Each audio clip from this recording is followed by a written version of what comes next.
Hey guys, so today we're going to be teaching you how to get your dog to stand on command. So the criteria for this is going to be to get your dog to kick their back legs up into a standing position from a sit. So I have Lukey here. I'm going to start with him in a sit. We're going to be using a food lure for this. So I'm going to take 2 pieces of food, 1 in each hand. And what I'm going to be doing is putting the food under his chin and then slowly moving it down and then quickly up to get him to pop his back legs up, attempting to get the food from my hands. So this is what it's going to look like. I have a piece of food in each hand. I'm going to take my hands, place them under his chin. Lukey, stand. Good. And then he pops his back legs up in order to get the food. So I'll show you again. Stand. Good. Good.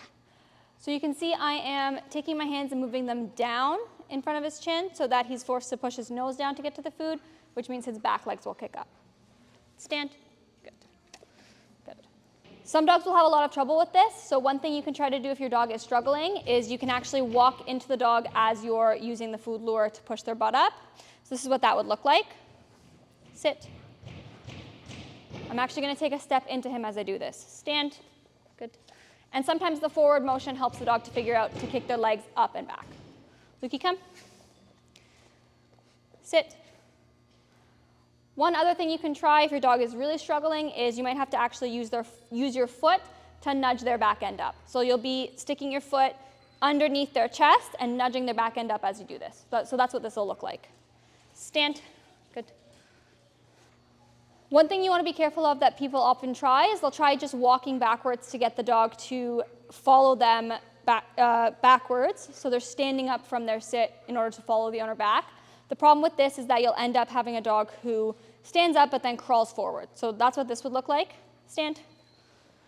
Now the problem is that he's coming forward to get the treat, so he's always going to want to come forward out of the stand. He's not going to want to stay still.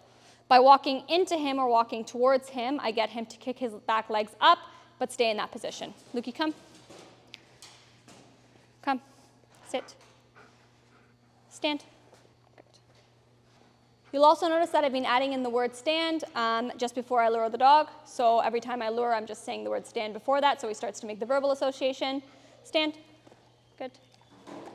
Once the dog is very reliable at standing with the food lure, you would start to fade the lure, so you use a lot less help with your hands. Lukey, come. Sit. Sit. So instead of moving my hands fully under his body, I could just move them a little bit. Stand. Good. Lukey, come. Sit. I can move them a little less. Stand. Good. Until finally I can do this all without the food lure. Lukey, come. Sit. Sit. Sit. Stand. Good. Stand. And that's how you teach a stand. Let us know in the comments how your experience is.